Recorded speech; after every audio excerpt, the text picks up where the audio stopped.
happy Thanksgiving. Okay, we're going to get into it. So, just with a couple of things. First of all, with Jessie Woo, I just want to give her her flowers. I've watched this young lady grow from the videos to loving Hip Hop Miami to being on This Nation to now doing more commentary videos on YouTube. Congratulations, girl. I'm going to tell y'all why I congratulate her. I'm going to tell her. She did her thing on that interview. She did her thing with Natina Rubin. Now, remember, you guys got to go watch the interview. Natina Rubin is the victim of Diddy. She came out and said a lot of things and got to say who she was, got to clear up some things and gave us information we didn't know. Well, if you grew up in the 90s, you heard and knew some things. If you know, me and Jess, you grew up in the 90s, you heard some things. You saw some things. You had cousins and people on the street talking about things around the world about this situation. It's been talked about Diddy. We told y'all that. Even the people that grew up in the 90s, we discussed how Diddy was. We discussed the aura. We said all that. So Natina Rubin did her interview. She did a great job being interviewed, and she answered questions. So shout out to Jessie Woo and Natina Rubin. All right, now we gonna get into this tea, because a long time ago, a lot of people said that they didn't like Drake, and they didn't like Drake when he started that. And I was like, why y'all don't like Drake? I like the Drake music, but the more Drake started to come out, I started to see some things I didn't like in Drake. So Drake is suing UMG. Now, word on the curb allegedly is they're Drake is suing now. And remember, I talked about this rumor that was going around because basically he didn't want Not Like Us performed at the Super Bowl. That's why he's suing UMG. So UMG deal with Spotify and streaming music and things, and basically, he didn't like the song. It was lies. Now, remember I told y'all a long time ago he tried to stop Metro Boomin' Bag when it came to the song that he produced for Future and Kendrick and Future album, right? So there's a lot of people on the album.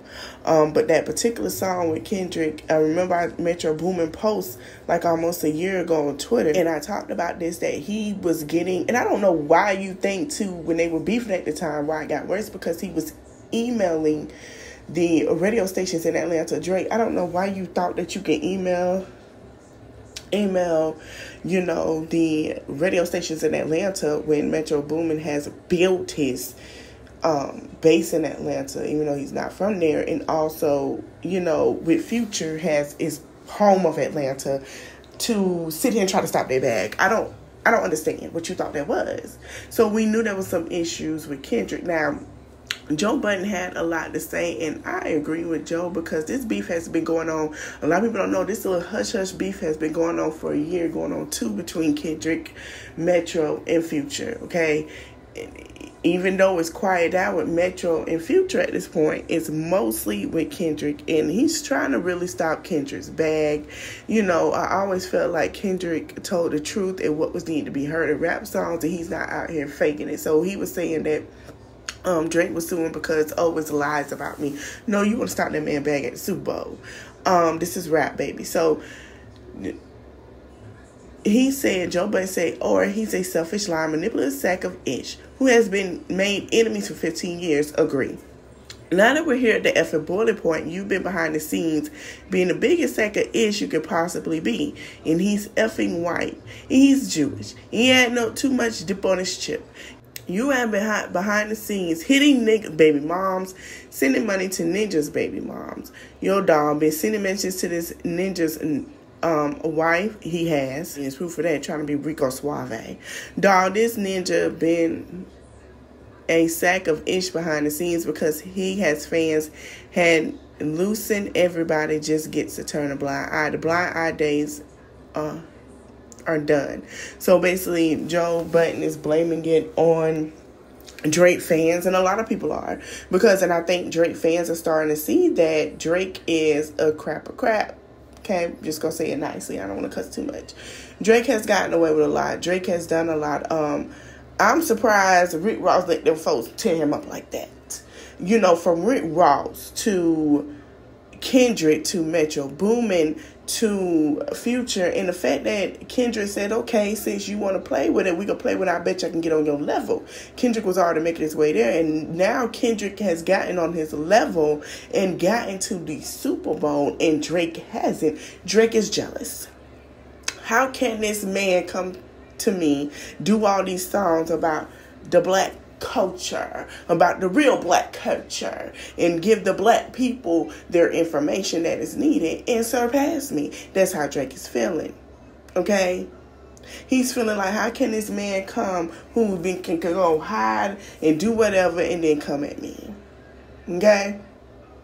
That's what we getting. But I've been told y'all, I feel like Kendrick Lamar and Nicki Minaj, he's the male version. I'm sorry. He can go. He is the new male version of Eminem. The black version, Kendrick Lamar. Let me tell you, he can switch it up so good. Remember how Eminem used to switch it up? He can switch it up. Kendrick Lamar is very, very talented. Very, very great performer. And you know, I'm hearing people say, oh, I want to do a song. Want Kendrick and Nicki Minaj to do a song. I would love that too. Because she'll have to bring Roman out of retirement for this. Because I feel like they can do something very, very dark, very great. So, and I feel like with Drake, it's more of a, I like you, I like you, I like you, I like you. That's what we get. I mean, we done saw him take Lotto's little sister to dinner. No shade. And the girl was 19, 20, allegedly. But we saw pictures. So, you know, he want a young thing to, some men his caliber like the young things to try to manipulate. Some women, they can't. They want to see how far they can go. You know, and that's just being real. But if it wasn't true, you wouldn't be hitting that Metro Boomin cash. You wouldn't be hitting that Future. Whatever the issue with him in Future, I'm going to get down to that. And we're going to be back with that info. And also with Kendrick Lamar. Like, you would let that man live. All right? Period. Now, Muni Long has said here, honey, it got us like, yesterday on Thanksgiving Eve. So this is her first Thanksgiving without being a married woman. Now, I knew some things were going on, but I wasn't sure what was going on because I would see her and her husband together. Then I would start to see her by herself, and then she would be more freely. And we didn't even know she had a child with her husband. So I knew something was going on because money would be, you know, she wouldn't show her child like that. So this is her and her husband. Now, I was like, and then she would talk about her health a lot, declining and things going on with some health issues. And I remember hearing when Tisha Campbell Martin was saying she had health issues, she was married, the stress of divorce and stuff. And all of a sudden, you know, her health got under control and gotten better. And we're going to talk about that, how women who are married, black women, deal with men who are like Tisha Campbell Martin, like Tisha Martin and Muni Long, you know, husbands and how they overcome their health later on the live. But she wrote this on her Instagram, and she wrote in her notes on chapter 11. She said she been wrote this. I sit with my legs crossed, right foot dangling over the left knee. I want to be irritated, but the current state of things are too pathetic for that kind of emotional output. I just felt nothing. I felt like laying down. I didn't care. I was the prettiest thing in this restaurant full of gaping adults, all looking at my husband radiating anger and immaturity, and me just sitting here gorgeous and utterly done. This date had been his idea, a peace offering for his terrible behavior and days prior, yet he had found a way to turn this fun date of brainless, carefree, me-centered activity into the stale, staring much we're currently in. I didn't understand what had happened. One moment we were fine in the car on our way to Castaways, listening to a speech by Wayne Dyer about thinking and focusing on what you actually want versus what you don't. Next moment, Ray's in a bad mood. This is the usual with him. Extreme swings broadening. He'll be in his head with thoughts, steaming, stewing, and then I tried it and interact with him.